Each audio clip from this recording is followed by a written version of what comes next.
Hey guys, today we're looking at DC Universe Online free-to-play. This is just a short review of the game and some of the changes that came around with free-to-play. Basically, your character creator, it's pretty simple. You basically got three sizes to pick from, or three different styles, and then within those three styles, you can pick three different sizes from tall, medium, and small. It's not very vast or anything, but it's still a pretty good character creator. You can't be skinny or fat or anything. You can't change the size of your chest or it's all preset.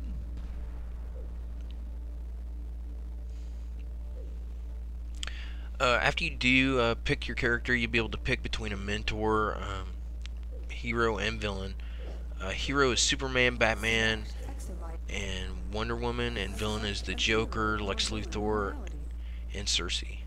After that, you get to either decide if you're going to go custom or if you want a preset build.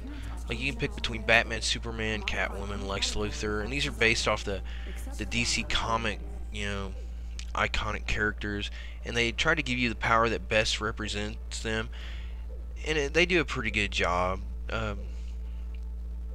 Superman would be meta, and Lex would be a gadgets, like technology. But you can go back and you can also do the custom deal, and then you can read up on the powers and what they do and stuff, which would be cool for some people. Or you can just jump out into the game with the preset without even worrying about it. That's a really great feature.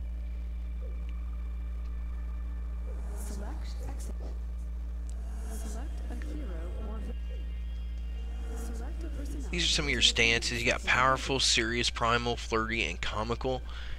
And they're pretty good. Comical is not very liked because basically this is what you're going to be doing when you're not fighting, and it's how you're going to look. And a lot of people don't like comical that I've talked to. They regret it, and there's no way to change it in game or in the marketplace. So really think about which one you want. They'll probably add it in the marketplace later on. Here's your basic powers. Fire, gadgets, ice, light, mental, nature, and sorcery. Fire and ice being the tank / DPS, mental, gadgets, and light being DPS / controllers, and nature and sorcery being heals / DPS. Your three travel powers are flight, acrobatics, and super speed. And they're all great travel powers, but flight seems to be the easiest to get the collections and the briefings in the game.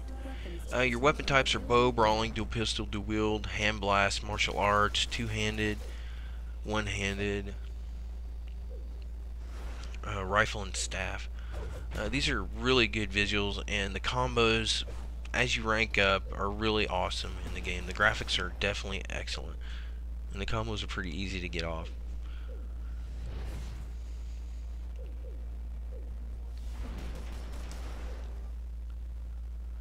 Here's some of the skins that you can pick from in the game. They do have some pretty cool looking skins. I mean, undead chrome glowing. You can really make a unique looking character to go along with the gear that you get later on in the game. It's pretty decent. You can change the color. There's three basic color styles, so it's pretty cool to pick from. Here we're looking at the skill points. Okay, feats. Alright. When you do certain things, you'll get skill points, and if you complete the feats, and these skill points you get, you get points every time you complete a feat, and once you get 100 points, you'll be able to get more skill points. And you can put these in various passive abilities or other weapon trees. That's why you shouldn't worry about which weapon you get at the start, because you can always get another weapon later on. But with these passive abilities or DPS bonuses like crit, attack damage, healing, more hit points, better healing for restoration. So you start the game off with 28 or 30. At 30, basically, when you do hit 30, you have that many skill points. But there's over 100 now in the game, so there is a lot of feats to do to complete this. Basically, we're looking at the UI here. Your maps are definitely excellent. Your mini map really helps you to go on every quest. All the quests are voice acted. You don't have to worry about really reading anything. You just hear it and go and follow the arrow on the mini map. The journal or your quest tracker is excellent. And they can organize it. They've updated that, so it's really awesome. Your PvP, you got arena PvP where you fight with your character, and then you have the Legends PvP where you fight with DC iconic characters, and you can unlock more characters with the badges that you get from just doing PvP in general. And what's cool about the Legends PvP is gear doesn't matter. Everybody's on the same level. It's just skill there and learning the abilities of that DC Comics Legend character and getting the moves off. The duos and alerts and raids all unlock at 30. And then at 30 you'll be able to run a daily, and this will allow you, that daily will give you more badges for either PvP gear or PvE gear. I mean, running the duos, all the duos will still give you badges, but running the daily will give you extra marks to buy a higher tier gear, except the T3 gear. For right now, the only way to do that is run the Superman raids. Here, I'm in one of the duos right now where I have to fight the Penguin at the end, and then we're fighting Clayface. You will be fighting iconic DC characters, you know, from the comics. It's really cool and it's fun. The duos are really fun. The end game, once you hit 30, that's when the game starts. It's when you start making your character stronger and stronger, PvP wise and PvE wise. 1 through 30 is just a tutorial. After it went free to play, the game has really turned into a big gank fest. So you got a lot of high and low levels in the PvP zones. Because when you start the game, you can pick between PvE and a PvP server, but you can change on the fly by going to either the Hall of Doom or the Watchtower for the heroes, and you can just change the PvE server or PvP. So if you're getting ganked and you really want to get the levels, you can just switch. But it's really fun leveling on the PvP side. I wouldn't do it any other way. PvP is the only way to go.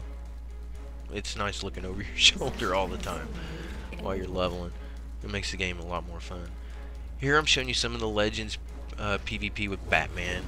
I really can't get enough of this stuff. I like it.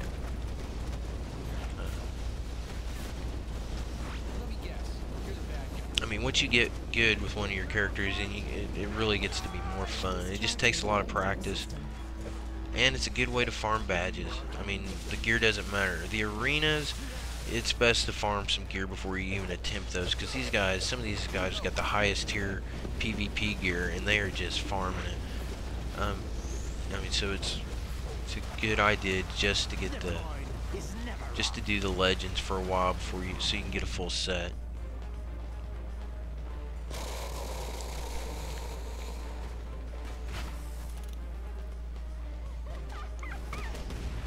I just wanted to go into one thing. At level 10, you'll be able to pick between your 2 roles. You can either be a DPS, or like if you're fire, ice, you can be a tank. And you can change it with the T key if you're playing PC. And it really helps. So if you're having a problem in your fire and ice, you can change roles, and your defense will be better.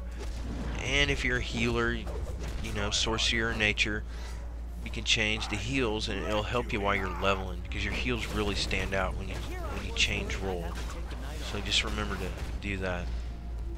Controllers play a big part in the game, because when they're in a group, they're the ones supplying all the energy and the power so you can get your special abilities off, because you'll run dry.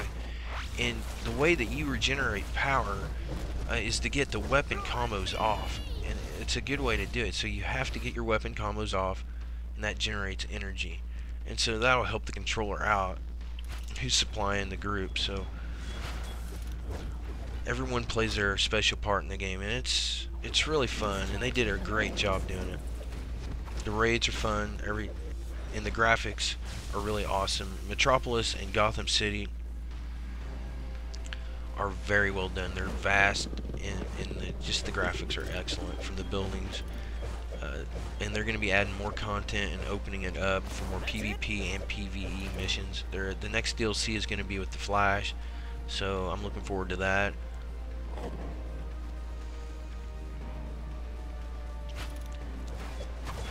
The sound in the game is excellent. They got different music in each different zones and in the duos, so they did a really good job with the music. The voice acting is really excellent. Like I said, you don't really have to read any of the quest at all. And the gameplay it's on par. It's really excellent. It might take a little while to get used to it, but it beats anything out.